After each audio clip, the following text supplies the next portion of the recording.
Hello, dear students. So today again we continue mole concept. Last lecture में हम लोग बात कर चुके थे अबाउट द थर्ड केस और type 3 that is limiting reagent and excess reagent. उसी का जो नेक्स्ट फॉर्म है एडवांस फॉर्म आप कह लीजिए आज डिस्कस करेंगे. और we see the type 4 that is sequential reaction. इन्हें हम लोग कॉन्जिक्यूटिव रिएक्शन भी कहते हैं. तो कोई बहुत विशेष फर्क नहीं है, बट हाँ अगर हम एडवांस पॉइंट ऑफ व्यू से देखें तो ये इंपॉर्टेंट पार्ट बनता है. यहाँ पे लिमिटिंग रिएजेंट की बात होगी, बट उससे थोड़ी सी आगे जाकर हम लोग कुछ इंपॉर्टेंट चीज डिस्कस करेंगे. सो पहली बात तो कि इसी को हम लोग कॉन्जिक्यूटिव रिएक्शन भी कहते हैं, also known as consecutive reactions. And basically for advance point of view ये आपका इंपॉर्टेंट टॉपिक होता है. अब देखिए चीजें सिंपल है, थोड़ा आपको बस ये ध्यान रखनी होगी, कुछ इन्फॉर्मेशन आपको कलेक्ट करनी होगी, फिर उसे प्रॉपर्ली यूज करना होगा. What is the meaning of sequential या what is the meaning of consecutive reaction? When more than one reaction, जब एक से ज्यादा रिएक्शन कंटिन्यू हो रही है, सीरीज में हो रही है, सीक्वेंस में हो रही है, उसे हम लोग बोलते हैं sequential reaction.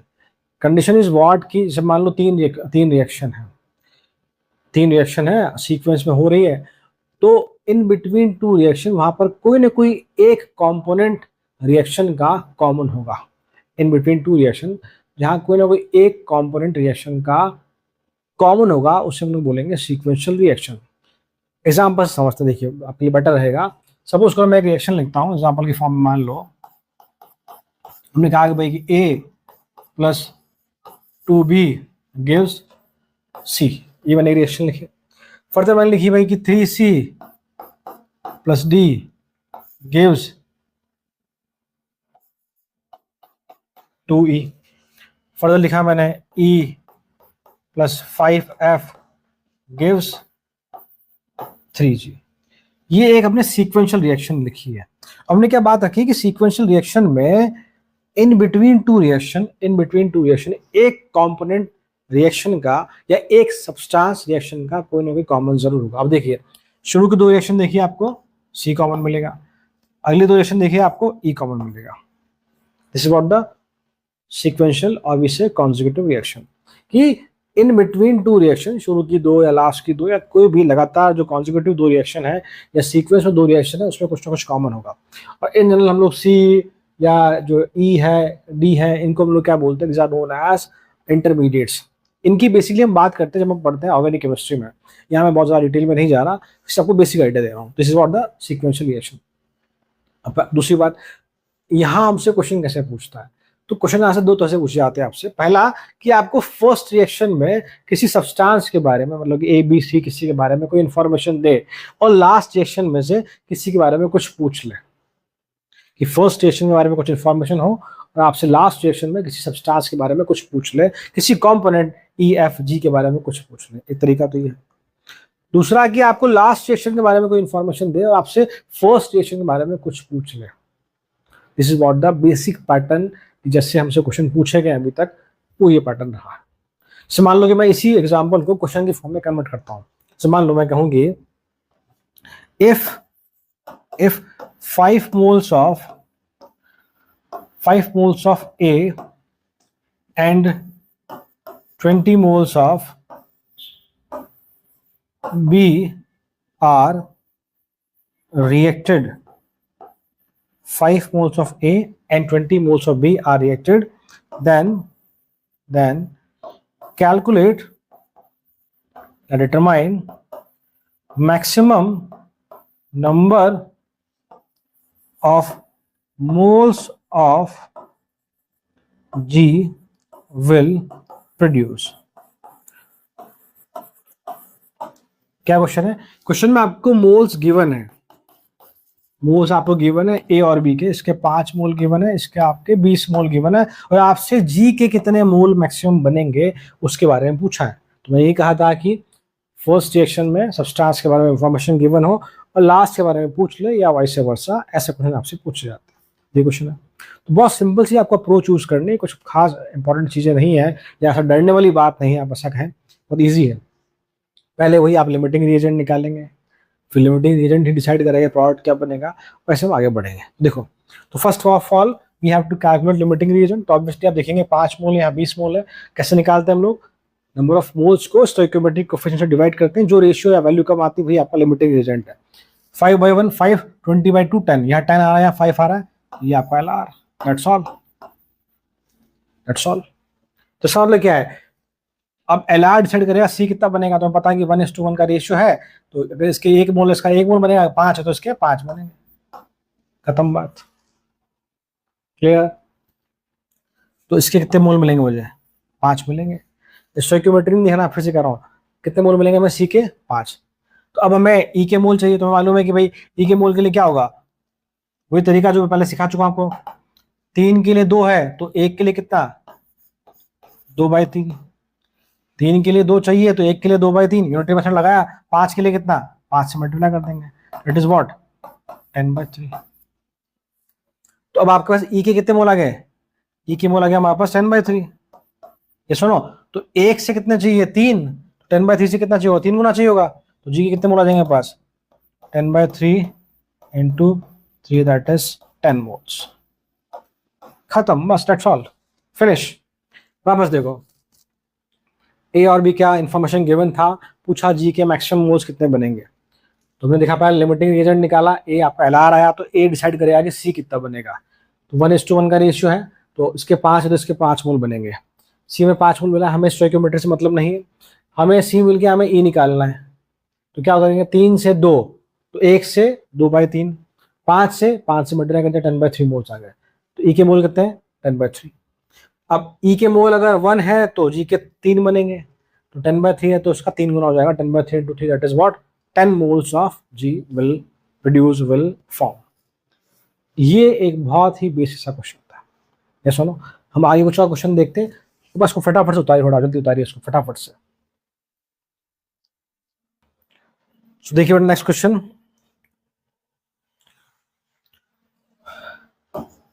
Calculate weight of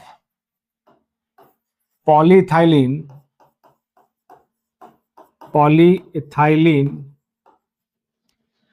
which can be produced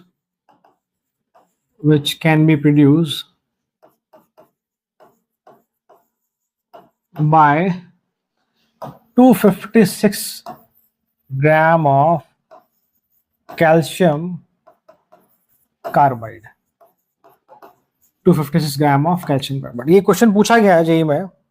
देखिए भाई, लुक एट दिस, अच्छा क्वेश्चन है, पूछा गया जेई में, और इस तरह के क्वेश्चंस और भी पूछे गए हमसे, तो आपको इससे काफी चीजें क्लियर होंगी। पहली बात, हमसे पूछा है वेट ऑफ पॉलीथाइलिन, जो कि किससे बनेगा, which can be produce by 256 gram of calcium carbide. तो पहली बात तो कैल्शियम कार्बाइड का फॉर्मूला क्या होता है हमारा? CaC2। मोलर मास आपका कितना था इसका भाई? 40 और 24 64, ये आपका कैल्शियम कार्बाइड। क्योंकि अगर आपको पता ही नहीं है कि भाई what is the formula of compound, तो फिर क्वेश्चन प्रोसीड हो ही नहीं सकता।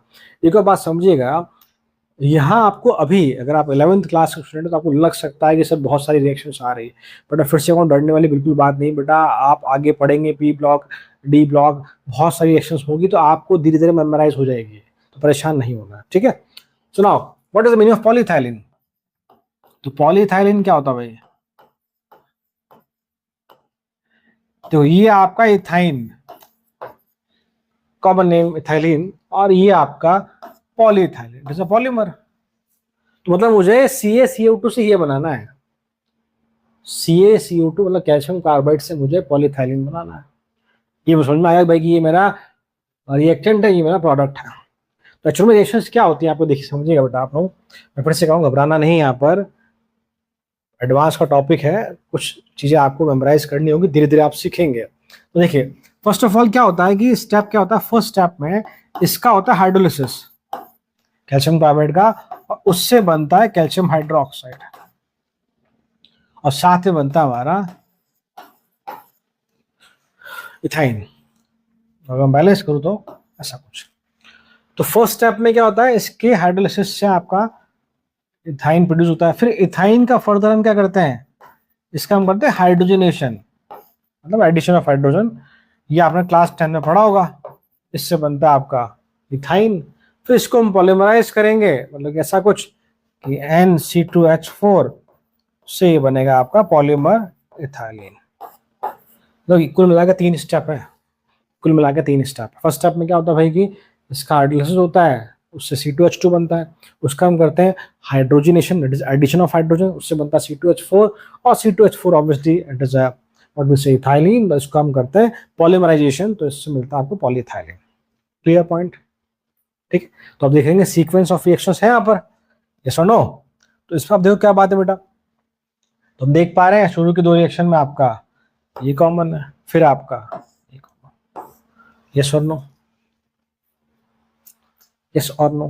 तो देखो पहली बात की अब हमने जो सीखा तरीका मोल से सीखा है, तो हम क्या करेंगे, हमें पहली बात क्वेश्चन में इसका मास गिवन है CaCO2 का, तो अगर मैं CaCO2 का मोल निकालूं तो क्या करेंगे आप, गिवन मास बाय मोलर मास, तो it is what, so mole कितने आ जाएंगे इसके, गिवन मास 256/64, मतलब कि इसके आपके आगे 28 मोल आ गए।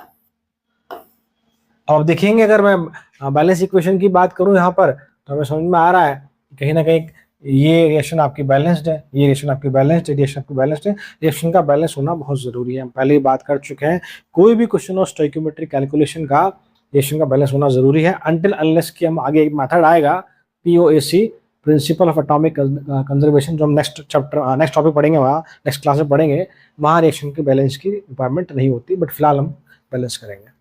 ठीक है भाई, तो 1:1 है, तो अगर इसके 4 मोल है तो ऑब्वियसली इसके भी 4 मोल होंगे। सुनो क्लियर, उसके 4 मोल है तो ऑब्वियसली इसके भी कितने होंगे, 4 मोल होंगे। आप चाहें तो 256/64 लिख लें तो भी कोई दिक्कत नहीं। अब यहाँ भी देखेंगे 4 मोल बने तो इसके भी 4 ही बनेंगे बेटा, यहाँ भी आपका स्टोइकियोमेट्री क्या है, 1:1 है, 1:1। तो अगर इसके मोल 4 है बेटा मेरे पास, तो n के लिए कितने बनेंगे, इसके मोल बनेंगे आपके 1/n × 4। बोलो हाँ या ना, ये तो करते थे हम लोग, एक के लिए निकालें 1/n करेंगे। ठीक है, अब ये हमारे पास इसके मोल्स आ गए, अब मुझे क्या चाहिए, इसका मास चाहिए। तुम जानते हैं कि mass is what, moles into molar mass, so mass is what, mole into molar मास। तो कितने मोल निकाले बेटा हमने, 4/n moles, 4/n into molar मास। मोलर मास कितना बेटा, 2 कार्बन 24 + 4 हाइड्रोजन 28, साथ में क्या आएगा इनटू n। बोलो यस और no, because we have n here also because it is a polymerization process। n का वैल्यू कितना है पता थोड़ी पता है आपका, या तो बात ठीक है। अब देखिए n से n कैंसिल, आपका 28, 56, 112 ग्राम is what 112 gram of polyethylene will produce by 256 gram of calcium carbide, by 256 gram of calcium carbide। सुनो एक क्वेश्चन और लिखते हैं हम लोग, देखिए। So next one, NX will produce in following। देखिए बेटा क्वेश्चन इस प्रकार से है कि आपको बोला गया है कि NX will produce in the following steps या in the following way। पहली रिएक्शन गिवन है कि M react with X2 gives MX2। Second reaction given है कि 3MX2 plus X2 gives M3X8। Third reaction given है आपको M3X8 plus N2CO3 gives NX plus CO2 plus M3O4। How much metal M is consumed, मतलब आपसे इसके बारे में पूछा गया है, consume to produce 206 gram of NX, कि जो NX है वो कितना प्रोड्यूस हो रहा है, 206 ग्राम। मतलब 206 ग्राम प्रोड्यूस करने के लिए मेटल कितना रिक्वायर्ड है, जहां आपको साथ में मोलर मास गिवन है मेटल का 58, N का 23, X का 80, ये आपको वैल्यूज गिवन। तो इस बार क्वेश्चन क्या है कि आपको लास्ट वाली रिएक्शन का इंफॉर्मेशन गिवन है, आपसे फर्स्ट वाली का पूछा है। मैंने पहले ही समझाया जब भी ऐसा क्वेश्चन आता है first we have to check whether the reaction is balanced or not। तो पहली रिएक्शन देखिए बेटा MX2 बैलेंस्ड है। सेकंड रिएक्शन देखिए 3M 6-8 एक बैलेंस्ड है। थर्ड देखिए M3X8 X8 नहीं है, चलो देखना पड़ेगा। N2CO3 नहीं है। चलो तो बैलेंस करनी पड़ेगी इसको। तो पहली बात तो x8 होना चाहिए, तो ऑब्वियसली बात यहाँ x8 है तो आपको यहाँ 8 से मल्टीप्लाई करना पड़ेगा।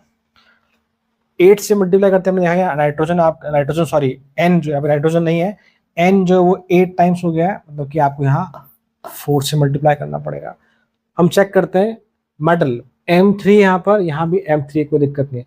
ऑक्सीजन को चेक करते हैं, ऑक्सीजन यहाँ पे 4 से 12 है, यहाँ पर आपका 4 और 2 से 6 ही है, तो आप इसे 4 से मल्टीप्लाई कीजिए। So now 8 + 4 12। कार्बन चेक कीजिए, यहाँ पर 4 कार्बन है, यहाँ पर आपके पास 4 carbon. Now it is balanced. पहली बात तो ये। वैसे आप देखेंगे इस बार in between the reaction these are what the common. तुम क्या करेंगे, पहले इससे ये निकालेंगे, इससे ये, इससे ये, इससे ये और इससे ये, हम रिवर्स चलेंगे इस बार। एग्री और नॉट? हम रिवर्स चलेंगे इस बार, एग्री और नॉट? ठीक है। तो आई होप यहाँ पे आपने उतार लिया होगा, स्क्रीनशॉट ले लेना। मैं थोड़ा इसको रब करके फिर चीज़ों को थोड़ा सा वापस आगे ले जाने की कोशिश करता हूँ।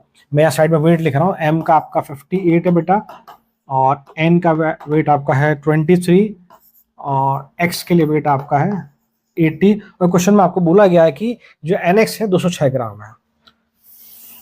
ठीक है, चलो देखो। तो हमें तो बताया, हमने जो मेथड सीखा है वो मोल वाला सीखा है, तो पहले मोल निकालेंगे इसके। तो 206 gram given mass by molar mass NX 23 और 80 103, दैट इज कि इसके 2 मोल आ गए। आई होप यहाँ तक कोई दिक्कत नहीं। पिछली बार हम क्या कर रहे थे, हम लेफ्ट से राइट जा रहे थे, राइट टू लेफ्ट जाएंगे, एरो उल्टा जाएगा। तो देखिए ये निकाल के हमें ये चाहिए। हम जो पता है जो चीज कॉमन होती है इन बिटवीन द रिएक्शन, जो कंपोनेंट कॉमन है, जो सब्सटेंस कॉमन है, उसी के मोल्स निकालते हैं हम लोग, बाद में मास निकालने को दिक्कत ही नहीं है। अब देखो इसके 8 से या इसके 8 प्रोड्यूस होंगे जब इसका 1 मोल होगा, या ऐसा कह लीजिए ये 8 है तो ये 1 है, तो क्या करोगे, पहले आप 1 का निकालोगे। तो 1 का कैसे निकालोगे, यही करोगे आप। 8 के लिए 1, तो 1 के लिए 1/8 इनटू क्वेश्चन में कितने मोल्स है 2, दैट इज व्हाट 4 मोल। तो ये वैल्यू किसकी आई हमारी, ये आई हमारी M3X8। मैं फिर से देखो, मैं कंफ्यूज नहीं होना, मैंने आपको स्टार्टिंग में सिखाया था, हमसे जो पूछेगा हम उस तरफ एरो ले जाएंगे। हमसे इस बार ये पूछा तो एरो उल्टा चलेगा इस बार। तो 8 से 1 यूनिटी मेथड लगाते हैं, तो 1 के लिए 1/8, फिर हमसे पूछा 2 के लिए, तो 2 से मल्टीप्लाई कर दिया 4। क्लियर? तो आपका इसके मोल कितने आ गए, 4 आ गया। तो 1 के लिए 3, 1 के लिए 3, तो 4 के लिए 12, कोई दिक्कत नहीं। 4 के लिए कितने हैं 12, तो सिंपली आप फिर से एरो इधर आएगा, तो इसके मोल कितने हैं 4 × 3, that is 12 mole. I hope ये पॉइंट क्लियर। भाई हमने यहाँ से निकाले 4 मोल आए, तो स्टोइकियोमेट्री 1 के लिए 3 चाहिए, तो 4 के लिए 12 होगा। एग्री और नॉट? क्या हम सही कर रहे हैं यहाँ तक? थोड़ा सोचिएगा, बातों थोड़ा सोचिएगा मैं क्या कहना चाह रहा हूँ। वापस थोड़ा नीचे आइए पहले। तो उल्टा पढ़ते तो 1 के लिए 8 चाहिए होते हैं, तो 1 के लिए 8, तो यहाँ तो 8 के लिए, तो 8 के लिए 1, तो 1 के लिए 1/8, 2 है तो 2 के लिए 2 से मल्टीप्लाई किया मैंने 1/4। सॉरी बेटा गलत दिया मैंने, यहाँ पे थोड़ी सी गलती कर दी, 1/4, तो ऑब्वियसली यहाँ भी गलत हो गया। तो ये आपका n = 1/4 आएगा। तो यहाँ 1/4 आया है, तो ऑब्वियसली 1/4 जो है वो आपका 3 से मल्टीप्लाई होगा, तो 3/4 बनेगा। सॉरी बेटा सॉरी, इट इज व्हाट 1/4 है, 1 के लिए 3 है, तो 1/4 के लिए 3 गुना हो जाएगा, 1/4 × 3, दैट इज 3/4। पॉइंट समझ में आ रहा है आप लोगों को? तो ये कितने हो गए हमारे पास, दिस इज व्हाट 3/4। और सिमिलरली वही 1 के लिए 1, तो 3/4 के लिए भी 3/4 ही चाहिए, तो इसके मोल कितना है 3/4, दैट्स ऑल, 3/4। क्लियर? तो हमारे पास मेटल M के जो मोल्स है वो आ चुके हैं। तो मुझे निकालना है यहाँ पर मास ऑफ मेटल, जो कि ऑब्वियसली M है आपका, is what mole into molar mass. So mole कितने हमारे पास, इट इज 3/4, और M का मोलर मास आपके पास कितना है 58 है। तो इसे आप सॉल्व करेंगे, 4 12, आई थिंक इट इज 42 आना चाहिए सब है।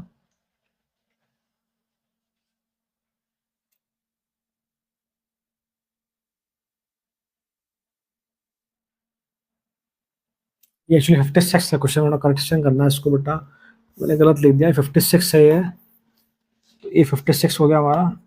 वैसे वैसे को तो भी कोई दिक्कत नहीं है, तो 42 आ जाएगा, कोई फर्क नहीं पड़ता। 58 होगा तो 42 पॉइंट समथिंग आ जाएगा। ठीक है, जो एग्जाम में डेटा दिया था मैंने वही एज डेटा लिखा है, चेंज नहीं किया मैंने उसे। तो इट मीन्स कि हमें अगर मैं इसके 42 ग्राम लेता तो मुझे जो NX है वो 206 ग्राम मिलता, by using the following steps or by using the following sequential reaction. So I hope यहाँ तक आपको पॉइंट क्लियर है। तो इस तरह के कुछ क्वेश्चन पूछे गए हमसे, सीक्वेंशियल रिएक्शन कह लीजिए आप, या आप इसे कह लीजिए कॉन्जिक्यूटिव रिएक्शन बेस्ड क्वेश्चंस। तो आज के लिए इतना, नेक्स्ट लेक्चर में हम लोग बात करेंगे very important POAC, principle of atomic conservation. तो आज के लिए इतना, मिलता है नेक्स्ट वीडियो में, till then thank you so much.